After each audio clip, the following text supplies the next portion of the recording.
look at the Asian markets first, because Asian markets are muted. They're seeing a bit of a red coming in on the screen. Look at the Hang Seng Taiwan index, that's down in today's trading session. Even when you look at the Australian index, ASX 200, that's also muted, down 0.1% right now.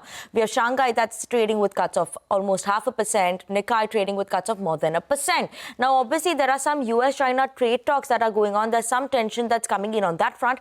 Asian markets are mirroring the losses of Wall Street.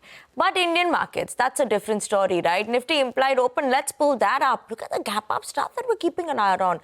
Almost 400 points uptick in terms of Nifty implied open. So let's keep an eye out on that. That means we'll be at an all-time high level today. So that is something that we are watching out for. Hope the D Street cheer continues that we saw coming in for Diwali even in this year as well. So that will be exciting, that we'll be keeping an eye out on. But as of now, a gap up opening for the Indian markets is what we're watching out for. But like I was saying, a lot of global market action that we've seen coming in overnight and the last couple of days as well.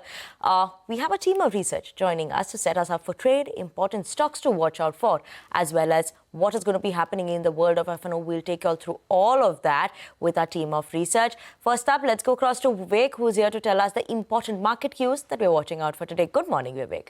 Good morning. Like you mentioned at the start of the show, Nifty all said most likely to go ahead and hit the all-time high level. Remember, last week we've already seen the Nifty Bank go ahead and touch its record high level, and the GIFT Nifty is indicating a very strong gap-up start for the Indian markets today.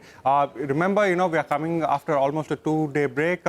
You did see Mahurat trading, but that was a very low volume trading session as far as markets were concerned. What are the key cues and why is the market opening or seeing such a strong gap up opening? Number one, the Trump-Modi conversation that's happened over the last 2 sessions raised hope of actually going ahead and easing tariff woes as far as Indian equities and Indian corporates are concerned. Now, when you're talking about the key results today, keep an eye out on HUL, Hindustan Unilever, Colgate-Palmolive, as well as Laurus Labs. All of them will come out with their results today.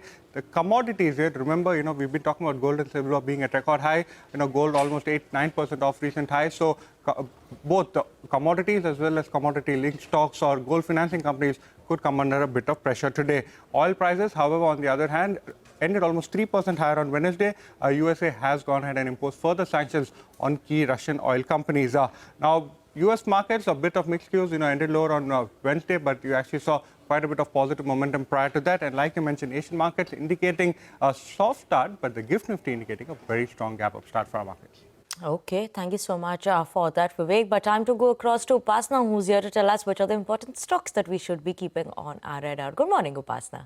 Good morning, Vinny. First up, let me start with United Breweries. Now, Heineken has given its Q3 update on India operations. It says that the India organic net revenue grew mid-single digits and beer volume fell due to monsoon. But the premium brands like Kingfisher and Ultra Max have performed well and grew relatively. Next up is Dr. Reddy's. The company has received the Establishment Inspection Report from US FDA for its FTO11 formulation plant in Andhra Pradesh. Next up is Torrent Pharma. The CCI has granted approval to acquire controlling stake in JB Chemical and Pharma from KKR.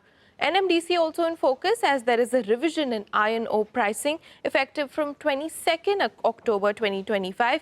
Lump prices down by 550 rupees per ton and fines down by 500 per ton.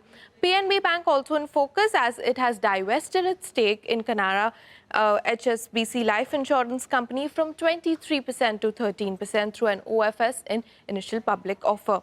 BEL also in focus on the back of order win. The company has received orders worth 633 crores from Cochin Shipyard. And lastly, Geojit Financial in focus on the back of the Q2 results. Net profit down 59% on a YoY basis and revenues also down 22%. So all in all, we'll be closely watching out for all these stocks today. Okay, Upasna, thank you so much for that. But let's go across to Sudarshan, who's going to tell us what are the important cues in the world of F&O that we should keep an eye out on. Good morning, Sudarshan. Gap up start, but important cues that we should keep an eye out on. Good morning, Vinny. So 26277.35, that's the level that we'll be watching out for today, because as far as GIFT Nifty goes, it's indicating a start with a gain of almost 400 points. And if it happens, we are set for a record high for Nifty 50. Now, if you talk about the Qs are looking largely positive and we'll be reacting to the data of 3 days.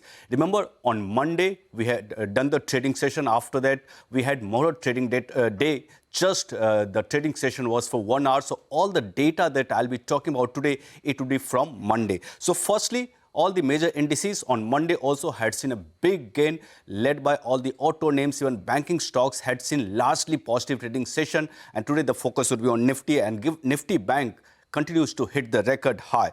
Now on the cash flows, we continue to see buying both from FIs and DIs. On Monday also we saw FIs buying nearly 800 crore. DIs have gone ahead, bought almost rupees 2,500 crore. In the index futures too, FIs have bought more rupees 1,000 crore, and now their long exposure has increased to 19%. And now the short covering phase is gone. Now they're adding or taking fresh positions. On Monday also we have seen FIs adding more than 5,400 long contracts, and in front of that, short addition was just 244. And major activities in the options data front we have seen in 26,200 and 26,100 call. 26,200 call, we have seen addition of almost 28 lakh shares in the open interest, with premium rising further higher. On the put side, 25,700 and 25,900 were very active. So support for Nifty would be now around 25,800. First resistance would be 26,135. But in all probability, we are going to open higher to that level. So next resistance comes around the record high of that is 26,277. For Nifty Bank, support would be 57,800. That would be Monday's intraday low, and resistance would be 58,200. One stock that remains in the band is Saman Capital.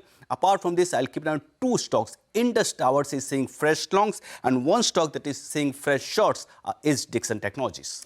Okay, Sudarshan, thank you so much for that. We'll keep an eye out on the level you mentioned as well, 26,277, if I'm not wrong, right? Correct. So we'll keep an eye out on that number over there for the Nifty all-time high levels. Let's keep an eye out on that. But